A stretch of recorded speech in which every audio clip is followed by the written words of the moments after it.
നമസ്കാരം. മലയാളി വാർത്തയുടെ ലൈവിലേക്ക് സ്വാഗതം. എന്നോടൊപ്പമുള്ള വ്യക്തിയെക്കുറിച്ച് പ്രത്യേക മുഖവുരയൊന്നും വേണ്ട. Kitex MD Sabu M Jacob. ഒരുപാട് ആരോപണങ്ങളും വിവാദങ്ങളും ഒക്കെ നടക്കുന്നുണ്ട്. സർക്കാരിനെതിരെ ഒരുപാട് വിമർശനങ്ങൾ ഉയർത്തുന്നുണ്ട്. എനിക്ക് തോന്നുന്നു സാധാരണക്കാർക്ക് വേണ്ടി ജീവിതം ഒഴിഞ്ഞു വെച്ച ഒരാളാണ് സാബു എം ജേക്കബ്. കാരണം താങ്കളുടെ പല പദ്ധതികളും അത് നടപ്പിലാക്കുന്ന രീതികളും ഒക്കെ കാണുമ്പോൾ ഇങ്ങനെ ഒരാള് ഭരണതലപ്പത്ത് വന്നാൽ എന്ത് എന്ന് ചിന്തിക്കുന്ന ഒരുപാട് പേര് കിഴക്കമ്പലത്ത് നിന്നല്ല കേരളത്തിലുടനീളമുണ്ട്. എന്നിട്ടും സാധാരണക്കാർക്ക് വേണ്ടി ജീവിച്ചിട്ടും സാധാരണക്കാർക്ക് വേണ്ടി ജീവിതം ഒഴിഞ്ഞു വെച്ചിട്ടും എന്താണ് സർക്കാരിന് സാബു എം ജേക്കബിനോട് ഇത്ര പക?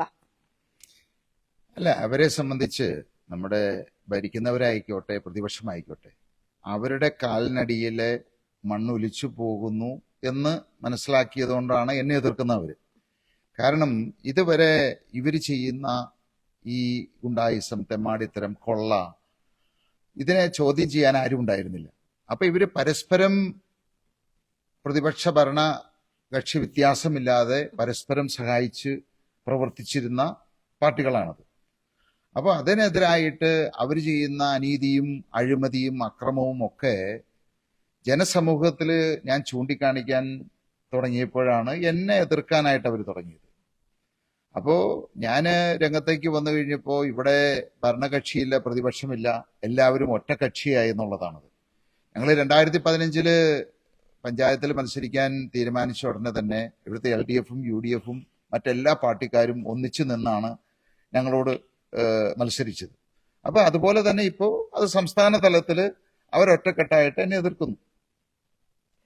ഈ ഇപ്പോ റീസെന്റ് ആയിട്ടുള്ളത് ഈ മെഡിക്കൽ സ്റ്റോർ, അതായത് 70% മുതൽ 50% വരെ കിഴിവ്, ഏറ്റവും കൂടുതൽ മരുന്നിനാണ് ഇവിടെ കൊള്ള ലാഭം കൊയ്യുന്നത്. അവിടെയാണ് കിറ്റെക്സ് സാബു ഒരു വേറിട്ട രീതിയുമായി രംഗത്തെത്തുന്നത്.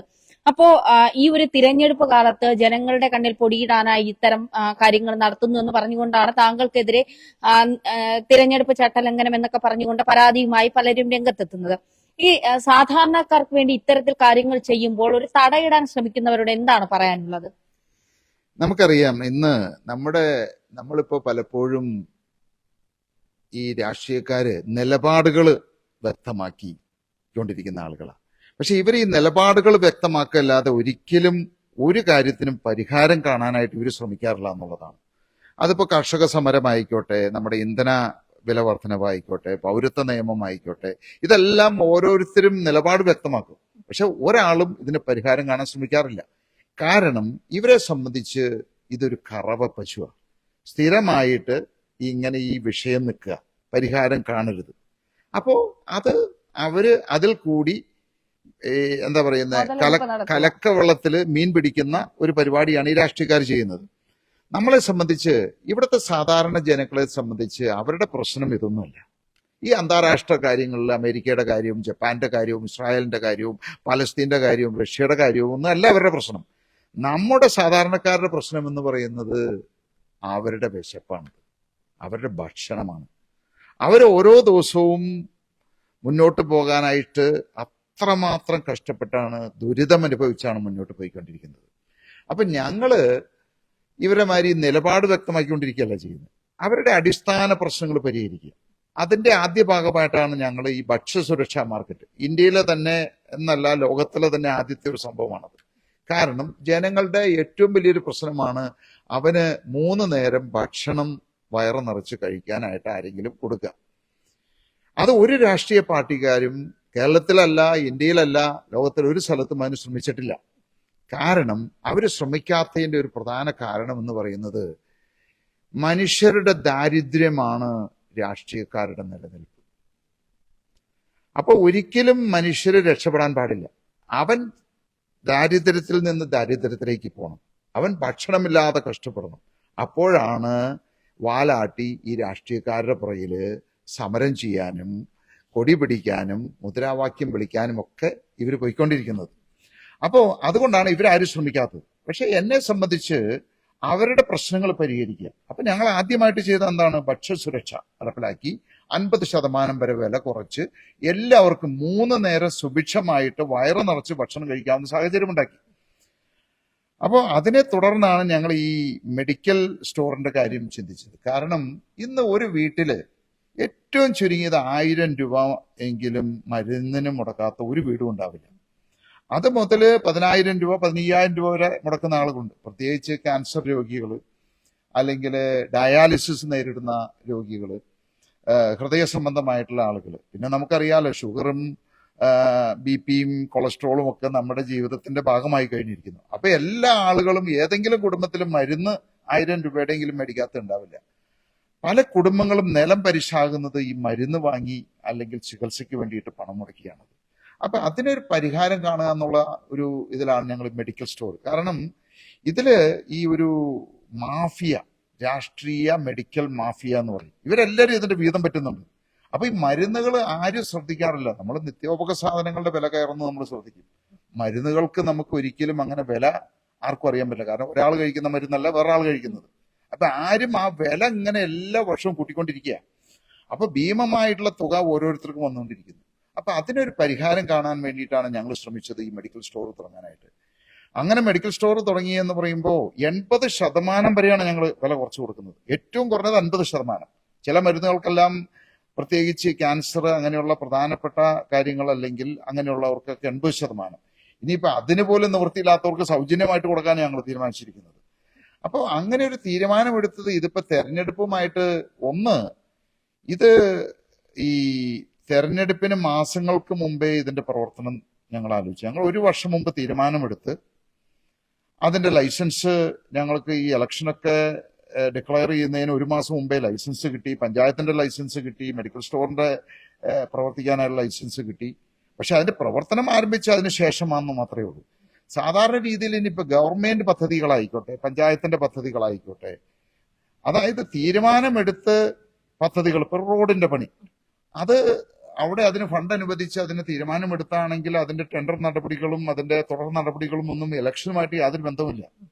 അതിനുശേഷം പുതിയ പദ്ധതികൾ പ്രഖ്യാപിക്കാൻ പാടില്ല എന്നേ ഉള്ളൂ. അപ്പൊ ഇക്കാര്യത്തില് ഞങ്ങള് ഇതൊരു സ്വകാര്യ സംരംഭമാണ്. ഞങ്ങൾക്ക് ഈ തെരഞ്ഞെടുപ്പ് ചട്ടങ്ങൾ ബാധകമല്ല. കാരണം സ്വകാര്യ പാർട്ടികൾക്ക് തെരഞ്ഞെടുപ്പുമായിട്ട് യാതൊരു ബന്ധവുമില്ല. അപ്പൊ ഞങ്ങളെ സംബന്ധിച്ച് സ്വകാര്യ സംരംഭമായതുകൊണ്ട് തെരഞ്ഞെടുപ്പ് ചട്ടങ്ങൾ ബാധകമല്ല എന്നുള്ളതാണ് ഒന്നാമത്തെ കാര്യം.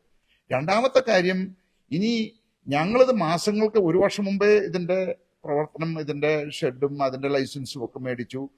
ഈ തെരഞ്ഞെടുപ്പിന് 1 മാസം മുമ്പേ ഇതിന്റെ പ്രവർത്തന ലൈസൻസ് കിട്ടി, പഞ്ചായത്തിൽ നിന്ന് കിട്ടി. പക്ഷെ ഔദ്യോഗികമായിട്ട് അതിന്റെ പ്രവർത്തനം ആരംഭിച്ചത് തെരഞ്ഞെടുപ്പിന് ശേഷമാണെന്നേ ഉള്ളൂ. അപ്പൊ ഞങ്ങള് ഇന്ന് കോടതിയെ സമീപിച്ചിട്ടുണ്ട് അതിനകത്ത്. അപ്പൊ അത് നാളെ കഴിഞ്ഞ വാദം കേൾക്കും. തീർച്ചയായിട്ടും അത് ഞങ്ങൾക്ക് വീണ്ടും തുറക്കാൻ പറ്റുമെന്നുള്ള പ്രതീക്ഷയിലാണ് ഞങ്ങൾ ഇരിക്കുന്നത്. ഈ ഞങ്ങൾ വരും എല്ലാം ശരിയാക്കി തരും, ഇതാണ് പലരുടെയും മുദ്രാവാക്യം, അല്ലെങ്കിൽ പലരും ജനങ്ങളെ പറഞ്ഞു വിശ്വസിപ്പിക്കുന്നത്. അതുകൊണ്ടാണ് 2 തവണയും ഇവിടെ ഒന്നും ശരിയാക്കാത്തവർ അധികാരത്തിൽ വന്നത്. 2020 മുന്നോട്ട് വെക്കുന്ന പ്രകടന പത്രിക, പലരും പ്രകടന പത്രികയിൽ പറയുന്നത് തിരഞ്ഞെടുപ്പ് കഴിഞ്ഞാൽ പിന്നെ പാലിക്കാറില്ല എന്നുള്ളതാണ്. പിന്നെ അടുത്ത തിരഞ്ഞെടുപ്പ് വരണം, ഈ പ്രകടന പത്രിക കൊണ്ടുവന്നവരെയും ഈ വോട്ട് ചോദിച്ചു വരുന്നവരെയും ഒക്കെ കാണണമെങ്കിൽ അടുത്ത തിരഞ്ഞെടുപ്പ് വരണം. അത് ഇപ്പൊ നമ്മുടെ നാട്ടിൽ ഒരു സാധാരണ രീതിയായി മാറിക്കൊണ്ടിരിക്കുകയാണ്. ഈ 2020 മുന്നോട്ട് വെക്കുന്ന പ്രകടന പത്രിക നമുക്കൊക്കെ വിശ്വസിക്കാവുന്നതിലും അപ്പുറത്തെ പ്രകടന പത്രികയാണ്. കാരണം കേരളത്തിൽ ഇത്തരത്തിലൊരു പ്രകടന പത്രിക ഇറങ്ങിയിട്ടുണ്ടോ എന്ന് ചോദിച്ചാൽ പോലും അത് സംശയിക്കേണ്ടിയിരിക്കുന്നു എന്ന് പറയേണ്ടി വരും. അപ്പൊ എന്താണ് 2020 മുന്നോട്ട് വെക്കുന്നത്? ഞങ്ങള് ഇത് സാധാരണ രീതിയിൽ എപ്പോഴും ഈ രാഷ്ട്രീയക്കാര് ഈ നടക്കില്ലാത്ത സ്വപ്ന പദ്ധതികള് ജനങ്ങൾക്ക് മുന്നിലേക്ക് ഇട്ടുകൊടുത്ത് അവരെ വിഡ്ഢികളാക്കി, അവരുടെ വിദ്യാഭ്യാസക്കുറവ്, അവരുടെ അറിവ് കുറവ് ചൂഷണം ചെയ്ത് വോട്ട് മേടിച്ച് അധികാരത്തിലേറുന്ന ഒരു സ്ഥിരം പരിപാടിയാണത്. അപ്പൊ ഇവർക്കറിയാം ജനങ്ങളെ എങ്ങനെ പറ്റിക്കണം, എങ്ങനെ വഞ്ചിക്കണം എന്ന് വ്യക്തമായിട്ട് അറിയാവുന്ന ആളുകളെ രാഷ്ട്രീയക്കാർ. കാരണം അവരുടെ തൊഴിലാണത്. അപ്പൊ അവർക്ക് ജനങ്ങളെ വഞ്ചിക്കാനായിട്ടുള്ള എല്ലാ പരിപാടികളും അതിന് വേണ്ടിയിട്ട് അവര് ഈ പറയുന്ന പ്രകടന പത്രിക ഉണ്ടാക്കും. അതൊരിക്കലും നടക്കാൻ പോകുന്നില്ല, നടത്തില്ല, നടക്കേണ്ട ആവശ്യമില്ല എന്നുള്ളത് ഇവർക്ക് വ്യക്തമായിട്ട് അറിയാം. അപ്പോൾ ഓരോ തവണയും ജനങ്ങളെ വെടികളാക്കും, അവർ വോട്ട് മേടിക്കും. പാവം ജനങ്ങള് അവർ വിശ്വസിച്ച് വോട്ട് ചെയ്യും. അവസാനം 5 വർഷം കഴിയുമ്പോൾ ഒന്നും സംഭവിക്കില്ല. വീണ്ടും അതേ പ്രകടന പത്രിക തന്നെ, നമ്മൾ പറയില്ലേ ഈ പഴയ വീഞ്ഞ് പുതിയ കുപ്പിയിലാക്കുക എന്ന് പറയുന്ന മാതിരി, വേറൊരു പേപ്പറിൽ വേറൊരു രീതിയിൽ അത് വീണ്ടും പ്രകടന പത്രികയാക്കി വീണ്ടും ജനങ്ങളിലേക്ക് ചെല്ലും. അപ്പൊ ഇവിടെ LDF UDF മാറി മാറി ഇങ്ങനെ ഇതേ തട്ടിപ്പും പറ്റിപ്പും ചെയ്യുന്നത് കൊണ്ട് ജനങ്ങളെ സംബന്ധിച്ച് വേറെ നിവൃത്തിയില്ല, അവർക്ക് വേറൊരു ഓപ്ഷൻ ഇല്ല. പക്ഷെ ഞങ്ങളുടെ പ്രകടന പത്രിക എന്ന് പറയുന്നത് ഞങ്ങൾ പുതുതായിട്ടുള്ളൊരു കാര്യമല്ല പറയുന്നത്. ഞങ്ങള് ഭരിക്കുന്ന പ്രദേശങ്ങളിൽ, പഞ്ചായത്തുകളിലെല്ലാം നടപ്പിലാക്കി തെളിയിച്ച് ഇത് നടപ്പിലാക്കും, സക്സസ് ആണെന്ന് ബോധ്യപ്പെടുത്തിയ കാര്യങ്ങളാണ് ഞങ്ങൾ പ്രകടന പത്രികയായിട്ട്. ഉദാഹരണം ഭക്ഷ്യസുരക്ഷ ഇപ്പൊ ഏതാണ്ട് 55,000 കുടുംബങ്ങൾക്ക് അതിന്റെ ബെനിഫിറ്റ് കിട്ടുന്നുണ്ട്. 55,000 കുടുംബങ്ങൾ. കുന്നത്താട് നിയോജക മണ്ഡലത്തിലെ എല്ലാ ഏതാണ്ട് ഒരു 80% എത്തിയിട്ടുണ്ട്. അതുപോലെ പെരുമ്പാവൂർ നിയോജക മണ്ഡലം ഒരു ഭാഗം എത്തിയിട്ടുണ്ട്. അപ്പോ അത് അത്രമാത്രം നടപ്പിലാക്കി 10 വർഷമായിട്ട് തെളിയിച്ചൊരു കാര്യമാണത്, ഇത് നടപ്പിലാക്കാമെന്നുള്ളത്. അതിന്റെ ഒരു ബെനിഫിറ്റ് കേരളത്തിലെ 85 ലക്ഷം കുടുംബങ്ങൾക്കും നടപ്പിലാക്കും എന്നാണ് ഞങ്ങൾ ഒരു പ്രകടന പത്രികയിൽ കൊണ്ടുവന്നിരിക്കുന്നത്. അപ്പോൾ അത് നടപ്പിലാക്കി തെളിയിച്ചൊരു കാര്യമാണത്. ഇപ്പോ മെഡിക്കൽ സ്റ്റോർ, ഇതും ഞങ്ങൾ പറയുന്നത് 85 ലക്ഷം കുടുംബങ്ങൾക്കും കേരളത്തിലെ നടപ്പിലാക്കും എന്നാണ് പറഞ്ഞിരിക്കുന്നത്. അപ്പൊ അതിപ്പോ ഇവിടെ തുടങ്ങി, ഒരാഴ്ച ഞങ്ങളത് ഭംഗിയായിട്ട് നടത്തിക്കൊണ്ടുപോയി, അപ്പോഴാണ് അത് പൊട്ടിച്ചത്. അപ്പോ ഇനി അതുപോലെ തന്നെ ഈ പറയുന്ന ഏത് കാര്യങ്ങളും ഞങ്ങൾ അതിനെ ശാസ്ത്രീയമായിട്ട് പഠിച്ച് അത് നടപ്പിലാക്കാം അല്ലെങ്കിൽ നടപ്പിലാക്കും എന്ന് ബോധ്യമുള്ളത് മാത്രമേ ഞങ്ങൾ പ്രകടന പത്രികയിൽ പറഞ്ഞിട്ടുള്ളൂ. ഇപ്പോ നമ്മള് 60 വയസ്സ് കഴിഞ്ഞവർക്ക് 5,000 രൂപ പെൻഷൻ കൊടുക്കാം എന്ന് ഞങ്ങൾ പറഞ്ഞിട്ടുണ്ട്. അതുപോലെ തന്നെ ഭിന്നശേഷിക്കാർക്ക് 5,000 രൂപ പെൻഷൻ കൊടുക്കും. ഗവൺമെന്റ് ഉദ്യോഗസ്ഥന്മാർ, ഇപ്പൊ നമുക്കറിയാം ഗവൺമെന്റ് ഉദ്യോഗസ്ഥന്മാര് രാഷ്ട്രീയക്കാരുടെ ചട്ടക്കങ്ങളാണ്. അവര് പറയുന്ന ഏത് വൃത്തികേടും അനീതിയും അവര് ചെയ്തില്ല എന്നുണ്ടെങ്കിൽ അപ്പോ എറണാകുളത്ത് നിന്ന് കാസർഗോഡോ തിരുവനന്തപുരത്തിനോ അവന് സ്ഥലം മാറ്റും. അപ്പൊ ആ ഒരു ഭയം കൊണ്ട് ഇവരുടെ എല്ലാ വൃത്തികേടുകളും ചെയ്യാൻ വിധിക്കപ്പെട്ട ഒരു ആളുകളാണ് ഈ ഗവൺമെന്റ് ഉദ്യോഗസ്ഥർ. അപ്പൊ ഞങ്ങൾ അതിൽ പറഞ്ഞിട്ടുണ്ട്, ഒന്ന്, ഗവൺമെന്റ് ഉദ്യോഗസ്ഥന്മാരെ 5 വർഷത്തിലൊരിക്കൽ സ്ഥലം മാറ്റും. അത് ആ ജില്ലയിൽ മാത്രമേ മാറ്റൂ. കാരണം ഇവർക്ക് സർക്കാർ ജോലി വളരെ എല്ലാവർക്കും സർക്കാർ ജോലി എന്ന് പറയുമ്പോൾ ഏറ്റവും ഇഷ്ടമുള്ളൊരു കാര്യമാണ്. പക്ഷെ അവരുടെ കുടുംബം ഒരിക്കലും കുടുംബത്തിന്റെ കൂടെ, കുട്ടികളുടെ കൂടെ അവർക്ക് ജീവിക്കാൻ സാധിക്കില്ല. അപ്പോൾ അത്രമാത്രം പ്രയാസം അവർ അനുഭവിക്കുന്നുണ്ട്. അപ്പൊ ഈ കാര്യത്തിൽ ഞങ്ങളൊരു തീരുമാനം എടുത്തിട്ടുണ്ട്. അതുപോലെ തന്നെ മുല്ലപ്പെരിയാർ വിഷയം, ഇപ്പൊ നമുക്കറിയാം കേരളത്തില് പ്രത്യേകിച്ച് ഈ എറണാകുളം, കോട്ടയം, പത്തനംതിട്ട, ഇടുക്കി, തൃശ്ശൂര്, ഏതാണ്ട് 5 ജില്ലകളിലായിട്ട് ഏതാണ്ട് 95 ലക്ഷം ജനങ്ങളുടെ ജീവൻ 1 മണിക്കൂർ കൊണ്ട് അപഹരിക്കുന്ന ഒരു വാട്ടർ ബോംബാണ് മുല്ലപ്പെരിയാർ. പക്ഷേ LDF-ഉം അതിനൊരു തീരുമാനം എടുത്തിട്ടില്ല, UDF-ഉം എടുത്തിട്ടില്ല, ഒരിക്കലും അവരെടുക്കുകയില്ല. കാരണം ഇവരതിൽ നിന്ന് വലിയൊരു ലാഭം ഉണ്ടാക്കുന്നുണ്ട്. കാരണം വെള്ളം വിറ്റ് ഒരുപാട് ആളുകൾ കാശ് സമ്പാദിക്കുന്നുണ്ട്. ഒരുപാട് ആളുകൾ ഏക്കർ കണക്കിന് സ്ഥലം തമിഴ്നാട്ടിൽ കിട്ടിയിട്ടുണ്ട്. ഇപ്പൊ അതിനൊരു ഉദാഹരണമാണ് ഏതാണ്ട് 25 ലക്ഷം രൂപ DMK പാർട്ടി നമ്മുടെ LDF-ന് സംഭാവന കൊടുത്തിട്ടുണ്ട്. ഒന്ന് ആലോചിച്ച് നോക്ക്, ഇന്ത്യയിൽ ആദ്യത്തെ സംഭവമായിരിക്കും. അതായത് ഒരു രാഷ്ട്രീയ പാർട്ടി വേറൊരു രാഷ്ട്രീയ പാർട്ടിക്ക്, അത് വേറൊരു സംസ്ഥാനത്തിൽ നിന്ന് ഒരു സംസ്ഥാനത്തിലേക്ക് കൊടുക്കും. എന്തിനാണ് DMK 25 കോടി രൂപ സംഭാവന കൊടുക്കുന്നത്? അപ്പൊ ഇതൊക്കെ ഇതിന്റെ പിന്നിലുള്ള ചില അന്തർധാരകളാണെന്ന് ഞാൻ പറഞ്ഞു വരുന്നത്. അപ്പോ അതുകൊണ്ട് അത് അവിടുത്തെ പരിഹാരം എന്ന് പറയുന്ന പുതിയൊരു ഡാം നിർമ്മിക്കുക. ഞങ്ങൾ അതിൽ വ്യക്തമായിട്ട് പറഞ്ഞിട്ടുണ്ട്, ഞങ്ങൾ ഭരണത്തിലേക്ക് വന്നു കഴിഞ്ഞാൽ മുല്ലപ്പെരിയാറിൽ പുതിയൊരു ഡാം നിർമ്മിക്കും എന്ന് പറഞ്ഞിട്ടുണ്ട്. അപ്പൊ അതുപോലെ ഒട്ടനവധി കാര്യങ്ങൾ. അപ്പൊ ഞങ്ങൾ പ്രായോഗികമായിട്ട് ഇപ്പോ ഈ തീരദേശത്ത് ഇപ്പോ ഇന്നലെ 2 ദിവസമായിട്ട് നമുക്കറിയാം ചെല്ലാനം, വൈപ്പിൻ, കൊല്ലം ഈ ഭാഗങ്ങളൊക്കെ കടല് കയ്യേറി ജനങ്ങളെല്ലാം എടുത്ത് പെട്ടെന്നുണ്ടായത് എല്ലാം എടുത്ത് കിട്ടിയതും കൊണ്ട് പലായനം ചെയ്യാണത്. ഒന്ന് ആലോചിച്ച് നോക്ക്, ജീവിതത്തിൽ ഏത് സമയത്തും അവർക്ക് കുടുംബവും എല്ലാ സാധനങ്ങളും ഇതുവരെ സമ്പാദിച്ചും എല്ലാം ഇട്ടിട്ട് ഓടേണ്ടി വരുന്ന എന്തുകൊണ്ട് ഒരു പരിഹാരം കാണുന്നില്ല? അതാണ്ട് 8 ലക്ഷം കുടുംബങ്ങൾ ഈ കടൽ ക്ഷോഭം കൊണ്ട്, കടൽ കയ്യേറ്റം കൊണ്ട് ദുരിതം അനുഭവിക്കുന്നുണ്ട്. ഇതുവരെ അവരൊരു പരിഹാരം കണ്ടെത്തിയിട്ടില്ല. അത് പരിഹാരം കാണില്ല അത്. അപ്പോ കാരണം ഇതിലൊക്കെ ഇങ്ങനെ വരുന്ന സമയത്ത് ഈ പണം ദുരിതാശ്വാസം എന്ന് പറഞ്ഞിട്ട് കോടികൾ എഴുതി എടുക്കാനും അതിൽ കൂടി വൻ അഴിമതി നടത്താനുമുള്ള ഏറ്റവും വലിയൊരു വഴിയാണ് അവരെ സംബന്ധിച്ച്. ഇപ്പൊ ഒരു പരിഹാരം കാണില്ല. ഞങ്ങൾ അതിന് വ്യക്തമായിട്ട് പറഞ്ഞിട്ടുണ്ട്, ഞങ്ങൾ അധികാരത്തിൽ വന്നു കഴിഞ്ഞാൽ ഈ പറയുന്ന കടൽ കയ്യേറ്റം പൂർണ്ണമായിട്ടും, അതായത് കടൽ ഭിത്തി ഏതാണ്ട് 250 കിലോമീറ്റർ കടൽ ഭിത്തി നിർമ്മിക്കണം. അത് നിർമ്മിച്ച് ഈ കടൽ കയ്യേറ്റം അത് ഞങ്ങൾ പൂർണ്ണമായിട്ടും തടയുമെന്നത്. അപ്പൊ ഇവിടെ കടൽ കയ്യേറ്റമാണെന്നുണ്ടെങ്കിൽ നമ്മുടെ വനപ്രദേശങ്ങളിൽ മറുഭാഗത്ത് എന്താണത്, വന്യമൃഗങ്ങളുടെ ആക്രമണം. അവിടെ പലരും കുടിയേറി പാർത്തവരാണത്. ഇവരെ സംബന്ധിച്ച് അവിടെ പോയിട്ട് കൃഷി ചെയ്ത് നന്നായിട്ട് ജീവിക്കാമെന്നൊക്കെ വിചാരിച്ച് അവിടെ പോയിട്ട് സ്ഥലമൊക്കെ മേടിച്ച് പലരും അവിടെ പോയിട്ട് വർഷങ്ങൾക്ക് മുമ്പേ പോയതാണത്. പക്ഷെ ഇപ്പൊ എന്താ അവസ്ഥ എന്ന് വെച്ച് കഴിഞ്ഞാല് ഈ വന്യമൃഗങ്ങളുടെ ആക്രമണം, അവരെ ആക്രമിക്കുന്നു, അവരെ കൃഷി നശിപ്പിക്കുന്നു. അപ്പൊ കൃഷി ചെയ്യാനും പറ്റുന്നില്ല, കൃഷി ചെയ്താൽ മുഴുവൻ അത് നശിച്ചു പോകുന്നു. ഇനി അത് അവിടുന്ന് സ്ഥലം വിറ്റിട്ട് അവിടുന്ന് രക്ഷപ്പെടാന്ന് വിചാരിച്ചാൽ അതും സാധിക്കുന്നില്ല, കാരണം സ്ഥലത്തിന് വിലയില്ല, ആരും മേടിക്കുന്നില്ല. അപ്പൊ അവരെ സംബന്ധിച്ച് പലരും ആത്മഹത്യ ചെയ്തു, പലരും വലിയ ദാരിദ്ര്യത്തിലാണ്, പട്ടിണിയിലാണത്. ഇതിനും സർക്കാർ ഒരു തീരുമാനം എടുത്തിട്ടില്ല. അപ്പൊ ഞങ്ങൾ അതിൽ വ്യക്തമായിട്ട് പറഞ്ഞിട്ടുണ്ട്, ഏതാണ്ട് 1000 സ്പോട്ടുകളുണ്ട് ഈ വന്യമൃഗങ്ങളുടെ ആക്രമണമുള്ള. ഈ 1000 സ്പോട്ടുകളിലും അവിടെ വേലികള് അല്ലെങ്കിൽ കാനകള് അല്ലെങ്കിൽ മറ്റു പദ്ധതികളൊക്കെ ഉണ്ടാക്കിയിട്ട് ഏതാണ്ട് 350 കിലോമീറ്റർ ഉണ്ട്. ഈ സ്ഥലങ്ങളിൽ അവിടെ വന്യമൃഗങ്ങളുടെ ആക്രമണത്തിൽ നിന്ന് പൂർണ്ണമായിട്ടും ഒരു മോചനം ഈ കൃഷിക്കാർക്ക് നൽകുമെന്നുള്ളത്. അപ്പൊ ഞങ്ങൾ ഇതിനെയൊക്കെ പറ്റി ശരിക്കും ശാസ്ത്രീയമായിട്ട് പഠിച്ച് അതിന്റെ സാമ്പത്തിക ചെലവ് എത്രയാണെന്ന് മനസ്സിലാക്കിയിട്ടുള്ള പദ്ധതികളാണ് നിർമ്മിച്ചിരിക്കുന്നത്. പിന്നെ 2020 സംബന്ധിച്ച് ഞങ്ങളൊരു പരമ്പരാഗത രാഷ്ട്രീയ പാർട്ടി എന്ന് പറയാൻ പറ്റില്ല. ഞങ്ങൾ പറയുന്ന കാര്യങ്ങൾ ചെയ്തിരിക്കും, ചെയ്യാവുന്ന കാര്യങ്ങളെ പറയൂ. അതാണ് ഇതുവരെയുള്ള ജനങ്ങളുടെ അനുഭവം. അതുകൊണ്ട് ഞങ്ങൾ പറയുന്ന കാര്യങ്ങൾ മറ്റു രാഷ്ട്രീയ പാർട്ടിക്കാരുടെ കാര്യങ്ങൾ മാതിരിയല്ല, ജനങ്ങൾക്ക് വിശ്വാസമുണ്ടത്. അപ്പോ അത് തീർച്ചയായിട്ടും അതാണ് ഞങ്ങൾ ഈ പറയുന്ന രാഷ്ട്രീയ പാർട്ടികളിൽ ഞങ്ങളുടെ പ്രകടന പത്രികയുമായിട്ടുള്ള വ്യത്യാസം. അങ്ങനെ ഒട്ടനവധി കാര്യങ്ങൾ ഞങ്ങൾ നടപ്പിലാക്കാൻ പോകുന്നുണ്ട്. ഇതൊക്കെ മാറി മറ്റൊരു ചോദ്യം, ജനങ്ങളൊക്കെ കേൾക്കാനും ആഗ്രഹിക്കുന്ന ഒരു കാര്യമാണ്, എന്ത് ബോംബാണ് പൊട്ടിക്കാനായി ഉദ്ദേശിച്ചിരിക്കുന്നത്? കാരണം ഇപ്പോൾ ഈ മാസപ്പടി വിവാദമൊക്കെ കത്തി നിൽക്കുന്നു, വെറുതെ പണം വാങ്ങുന്നു എന്ന് പറയുന്നത്. അപ്പൊ ജനങ്ങൾക്ക് അറിയാൻ ആഗ്രഹമുണ്ട്, എന്ത് ബോംബായിരിക്കും കിറ്റെക്സ് സാബു പൊട്ടിക്കാൻ വച്ചിരിക്കുന്നത്? ആ ഒരു ക്ലൂ എങ്കിലും പുറത്തുവിടാനുള്ള സമയമായോ?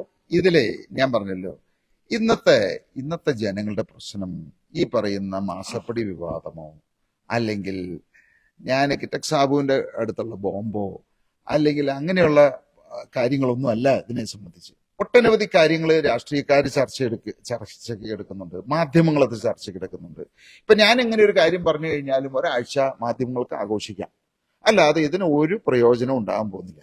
ഞാൻ പറഞ്ഞില്ല, ജനങ്ങളെ സംബന്ധിച്ച് അവരുടെ പ്രശ്നം ഇതൊന്നുമല്ല. ഞാൻ ആദ്യം പറഞ്ഞത് തന്നെയാണ്, വിശപ്പാണ്, ഭക്ഷണമാണ്, അവരുടെ കുടിവെള്ളമാണ്, നല്ലൊരു പാർപ്പിടമാണ്. അപ്പൊ ഞങ്ങൾ ഫോക്കസ് ചെയ്യുന്ന ഇങ്ങനെയുള്ള കാര്യങ്ങളുടെ പുറകെ നടന്ന് സമയം കളയാന്നുള്ളതല്ല. ഇപ്പൊ അതിന്റെ ഒരു ആവശ്യവുമില്ല. അപ്പോ ഇങ്ങനെയുള്ള കാര്യങ്ങളേക്കാൾ കൂടുതൽ അവരുടെ അടിസ്ഥാന പ്രശ്നങ്ങൾ പരിഹരിക്കുക. ഇത് സാധാരണ ജനങ്ങൾക്ക് ഇതൊന്നൊരു വിഷയമല്ല. ഇതിപ്പോ കുറെ രാഷ്ട്രീയക്കാർ അതിനെപ്പറ്റി ഒരു വിവാദത്തിന് വേണ്ടിയിട്ട് പറയുന്നു, മാധ്യമങ്ങൾ അതിനെപ്പറ്റി ഒരാഴ്ച ആഘോഷിക്കാൻ വേണ്ടിയിട്ട് പറയുന്നു. അതിൽ കവിനൊരു ഇമ്പോർട്ടൻസ് അതിനകത്തില്ല. അപ്പൊ അത് സമയമാവുമ്പോൾ ആ ബോംബ് പൊട്ടും. അതിനൊരു സാഹചര്യം വരട്ടെ. ഇപ്പൊ ആ സാഹചര്യം ഇല്ല എന്നാണ് പറയുന്നത്. അതുകൊണ്ടല്ല, നമ്മളൊരു കാര്യം പറഞ്ഞു കഴിഞ്ഞാൽ ഞാൻ ഇത് ചോദിക്കാൻ കാരണം, ഇപ്പൊ സംസ്ഥാന സർക്കാർ ഭരിക്കാൻ സമയമില്ല.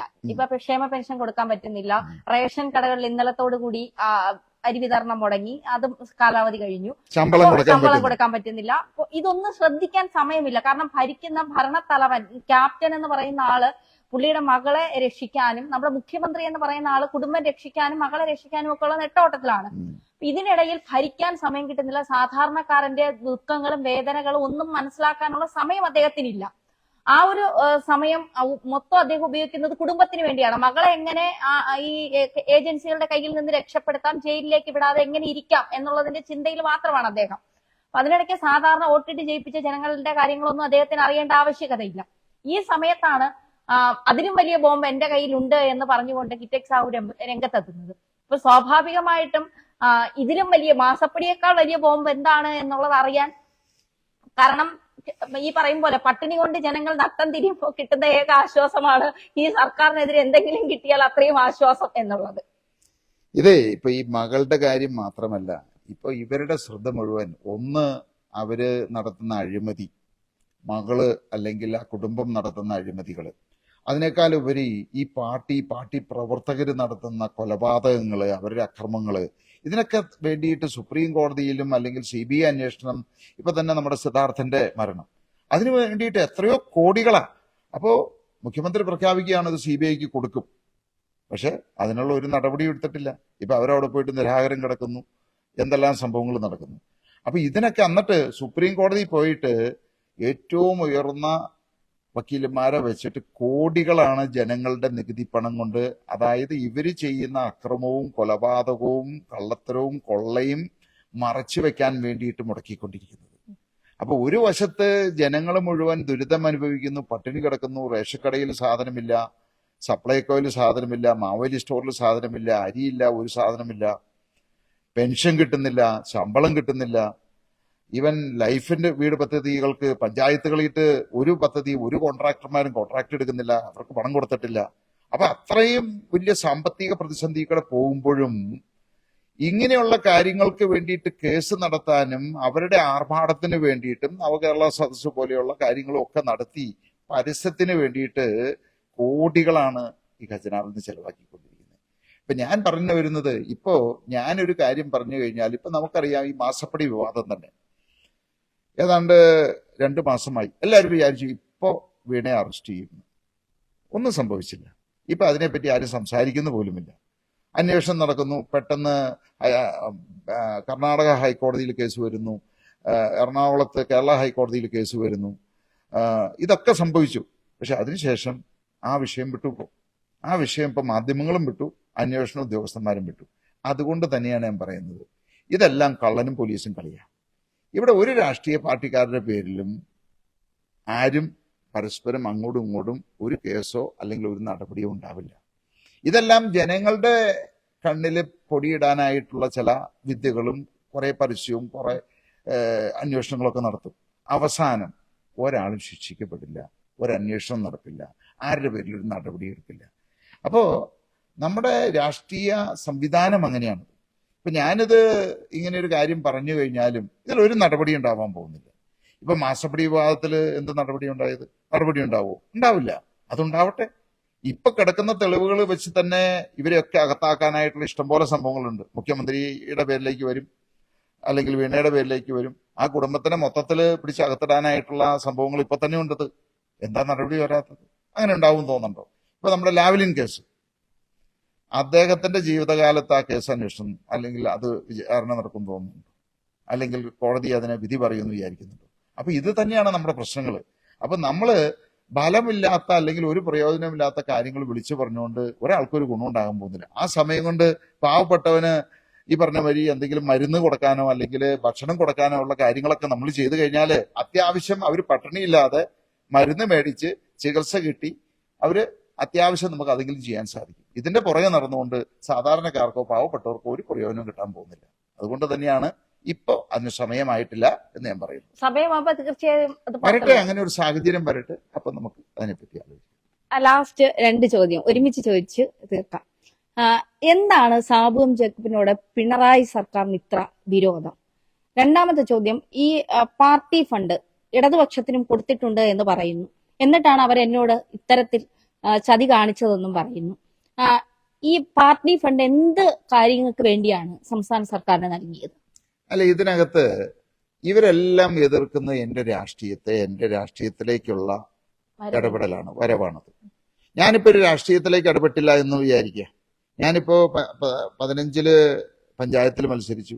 പഞ്ചായത്തിൽ മത്സരിച്ചപ്പോൾ ഇവിടുത്തെ പ്രാദേശിക ഘടകങ്ങൾ, കോൺഗ്രസ് ആയിക്കോട്ടെ, കമ്മ്യൂണിസ്റ്റുകാർ എന്നെ എതിർക്കാൻ തുടങ്ങി. അത് കഴിഞ്ഞ് ഞാൻ അസംബ്ലിയിലേക്ക് 2021 മത്സരിച്ച ഒരു ജില്ലാ നേതൃത്വമായി. ഇപ്പൊ സംസ്ഥാന നേതൃത്വം മൊത്തത്തിൽ എന്നെ എതിർക്കാൻ തുടങ്ങി. അപ്പോ എന്റെ രാഷ്ട്രീയത്തിലേക്കുള്ള കടന്നുവരവിനെ, എന്റെ രാഷ്ട്രീയ പ്രവേശനമാണ് ഇവരൊക്കെ എതിർക്കുന്നതും അവരിഷ്ടപ്പെടാത്തതും. അതുകൊണ്ട് തന്നെയാണ് ഈ പിണറായി സർക്കാരിനും പിണറായിക്കും എന്നോടുള്ള ഏറ്റവും വലിയ വിരോധം.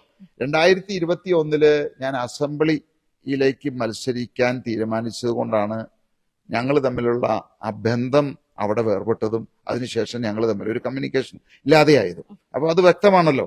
അപ്പൊ അത് അവർ ഇഷ്ടപ്പെടുന്നില്ല, അവരാഗ്രഹിക്കുന്നില്ല. അതേ സമയത്ത് ഒരു വ്യവസായി എന്നുള്ള നിലയ്ക്ക് അവർക്ക് പണം വേണം. അതിപ്പോ ഇന്ന രാഷ്ട്രീയ പാർട്ടി എന്നല്ല. ഇന്നിപ്പോ ഞാൻ മാത്രമല്ല, ലോകത്തിൽ ഇപ്പൊ നമുക്കറിയാം ഒരു സാധാരണ പാവപ്പെട്ടവന്റെ കുടിലിൽ വരെ പോയിട്ട് ഇവർ 100 രൂപയും 200 രൂപയും പേടിപ്പിച്ചും ഭീഷണിപ്പെടുത്തിയും മേടിക്കുന്നുണ്ടത്.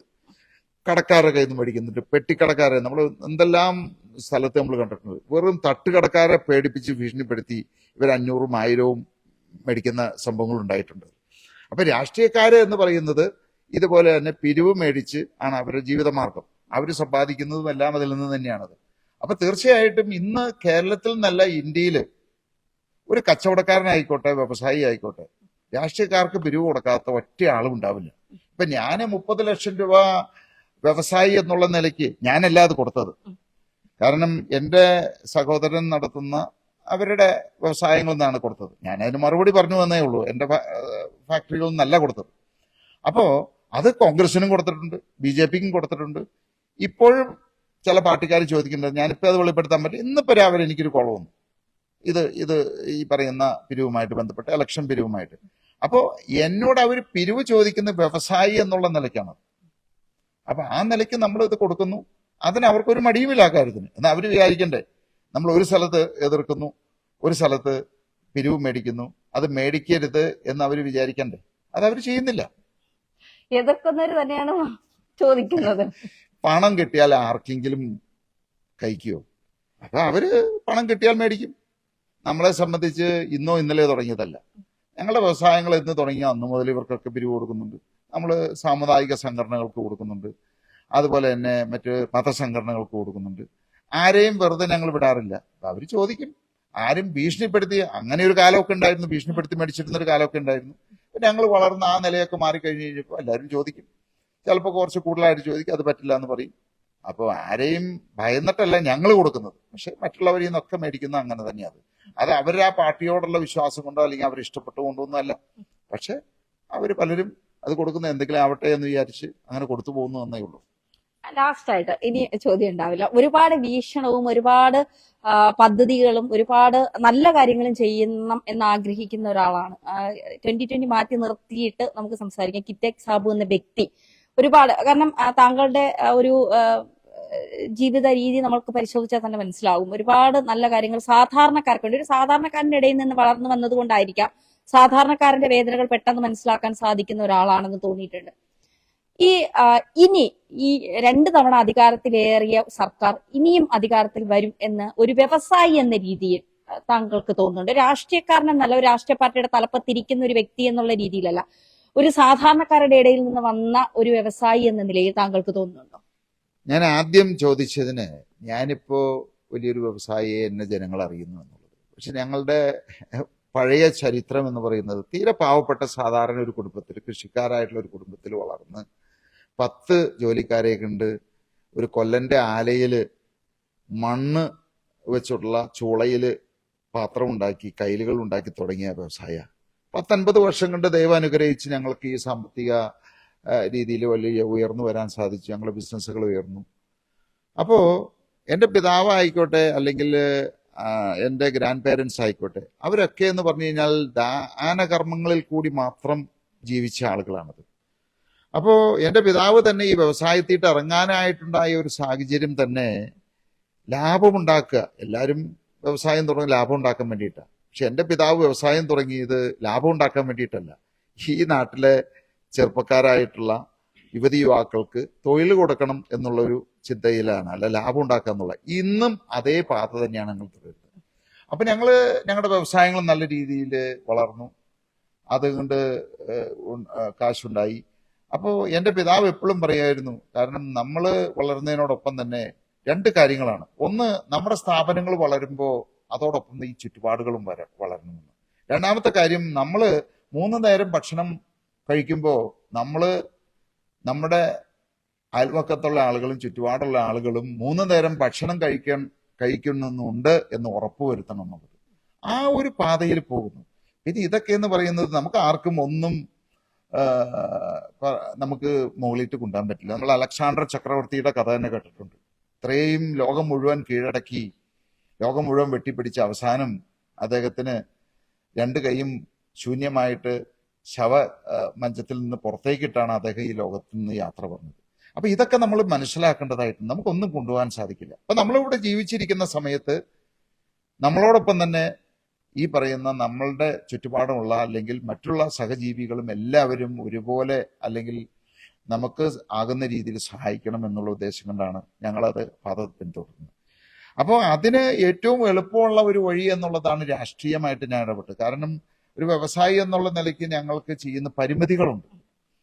അപ്പൊ അതുകൊണ്ട് തന്നെയാണ് ഈ രാഷ്ട്രീയത്തിയിട്ട് ഞാൻ ഇറങ്ങാനായിട്ടുണ്ടായ സാഹചര്യം തന്നെ ആ ഒരു ഗുണം അല്ലെങ്കിൽ അതുകൊണ്ടുള്ള ഒരു പ്രയോജനം ഈ കേരളത്തിലെ 85 ലക്ഷം ജനങ്ങൾക്ക് 85 ലക്ഷം കുടുംബങ്ങൾക്കും കിട്ടണം എന്നുള്ള ഒരു ഉദ്ദേശം കൊണ്ട് മാത്രമാണ്. അപ്പൊ രണ്ടാമത് ചോദിച്ച ചോദ്യത്തിന് കാരണം ഇതൊക്കെ ജനങ്ങൾ ചിന്തിക്കേണ്ട തീരുമാനിക്കേണ്ട ഒരു കാര്യമാണ്. ഇപ്പോ നേരത്തെ അല്ലെങ്കിൽ ഇതിനു മുമ്പുള്ള അവസ്ഥ എന്ന് പറയുമ്പോൾ ജനങ്ങളെ സംബന്ധിച്ച് അവരുടെ മുമ്പിൽ ഗതികേട് കൊണ്ട് ഏതെങ്കിലും LDFനോ UDFനോ വോട്ട് ചെയ്യേണ്ട ഒരു അവസ്ഥയായിരുന്നു. കാരണം LDFനെ ജയിപ്പിക്കും, 5 വർഷം അവര് കട്ടുമുടിക്കും, ഇവർക്ക് ജനങ്ങൾക്കൊന്നും കിട്ടുന്നില്ല. അപ്പൊ അതും അടുത്തിട്ട് UDFന് വോട്ട് ചെയ്യും. അപ്പോൾ UDFും അതേ രീതിയിൽ തന്നെ പ്രവർത്തിക്കും, 5 വർഷം അവരും കട്ടുമുടിച്ച് വീണ്ടും LDFനെ ജയിപ്പിക്കും. അപ്പൊ മാറി മാറി ഗതികേട് കൊണ്ട് ആർക്കെങ്കിലും വോട്ട് ചെയ്യാൻ വിധിക്കപ്പെട്ട ഒരു ജനസമൂഹമാണ് കേരളത്തിലെ മലയാളികൾ. അപ്പൊ ഇപ്പോ അതിന് വ്യത്യസ്തമായിട്ട് ഞങ്ങളൊരു പ്രസ്ഥാനം കൊണ്ടുവന്നിരിക്കുന്നു, ഒരു ജനകീയ പ്രസ്ഥാനം. അതായത് ജനക്ഷേമ രാഷ്ട്രീയ പാർട്ടി. ഞങ്ങളെ സംബന്ധിച്ച് പണം ഉണ്ടാക്കുക അല്ലെങ്കിൽ അധികാരം കിട്ടുക അല്ലെങ്കിൽ ഏതെങ്കിലും സ്ഥാനമാനങ്ങൾ നേടുക, അതല്ല ഞങ്ങളുടെ ഉദ്ദേശം. ഈ ജനങ്ങളുടെ ക്ഷേമം ഉറപ്പാക്കുക. ഇവിടെ ആരും പട്ടിണി കിടക്കരുത്. 3 നേരം വയറു നിറച്ച് ഭക്ഷണം കഴിക്കാനുള്ള ഒരു സാഹചര്യം ഉണ്ടാക്കണം. അവർക്ക് സമാധാനമായിട്ട് സന്തോഷമായിട്ട് സുരക്ഷിതമായിട്ട് ഇവിടെ ജീവിക്കാനായിട്ടുള്ള ഒരു സാഹചര്യം ഉണ്ടാക്കണം. അത് മാത്രമേ എൻ്റെ മുന്നിൽ അല്ലെങ്കിൽ ഞങ്ങളുടെ പാർട്ടിയുടെ ഉദ്ദേശമുള്ളൂ. അതിനു വേണ്ടിയിട്ടാണ് ഞങ്ങൾ പ്രവർത്തിക്കുന്നത്. അപ്പോ എനിക്ക് അത് ജനങ്ങൾ ചിന്തിക്കേണ്ട കാര്യമാണ്, ജനങ്ങൾ തീരുമാനിക്കേണ്ട കാര്യമാണ്. ഇപ്പോ നാളെ ജനങ്ങൾ തീരുമാനിക്കുകയാണ് LDF തന്നെ മതി, വീണ്ടും അല്ലെങ്കിൽ UDF തന്നെ മതി, ഞങ്ങൾ ഇതുപോലെ നശിച്ച് അല്ലെങ്കിൽ ഈ നാട് നശിച്ചോട്ടെ, ഞങ്ങളുടെ കുടുംബങ്ങൾ നശിച്ചോട്ടെ, ഞങ്ങളുടെ കുട്ടികളൊക്കെ നാട് വിട്ടോട്ടെ എന്ന് വിചാരിച്ചാൽ എനിക്കൊന്നും ചെയ്യാൻ പറ്റില്ല. എന്നെ സംബന്ധിച്ച് ഒന്നും നഷ്ടപ്പെടാനില്ല. അതുകൊണ്ട് ഞാൻ ശ്രമിക്കുന്നു, എന്നാലാകുന്ന രീതിയിൽ അവരോട് പറഞ്ഞു മനസ്സിലാക്കാൻ ശ്രമിക്കുന്നു. അത് മനസ്സിലാക്കി ചിന്തിച്ച് അതിനൊരു മാറ്റം വരണം. അവരുടെ കുടുംബങ്ങള് രക്ഷപ്പെടണം, അവരുടെ കുട്ടികള് അടുത്ത തലമുറയെങ്കിലും രക്ഷപ്പെടണം എന്ന് അവർ ചിന്തിച്ചു കഴിഞ്ഞാൽ തീർച്ചയായിട്ടും ഇതിനൊരു മാറ്റം വരും. 2020 അധികാരത്തിലേക്ക് വരും. ഇനി മറിച്ചാണ് സംഭവിക്കുന്നതെങ്കിൽ ഈ LDFനെയും UDFും ഇനി ഒരു 20 വർഷം ഇതുപോലെ മുന്നോട്ട് പോയി കഴിഞ്ഞാൽ 20 വർഷം കഴിയുമ്പോൾ എഴുതി വെച്ചോളൂ, കേരളത്തിൽ മലയാളി എന്ന് പറയുന്ന ഒരു വംശമുണ്ടാവില്ല. കാരണം എന്തെങ്കിലും തലയ്ക്കകത്തുള്ളതിനൊക്കെ ഈ നാട് വിട്ടിരിക്കും. അവസാനം ഈ കേരളം എന്ന് പറയുന്ന മലയാളിയുടെ നാട് പോയിട്ട് ഈ പറയുന്ന ബീഹാറിയും ബംഗാളിയും UPക്കാരനും ഒറീസക്കാരനും താമസിക്കുന്ന ഒരു സ്ഥലമായിട്ട് കേരളം മാറും. അതുപോലെ മാറ്റും ഇവിടുത്തെ രാഷ്ട്രീയക്കാർ.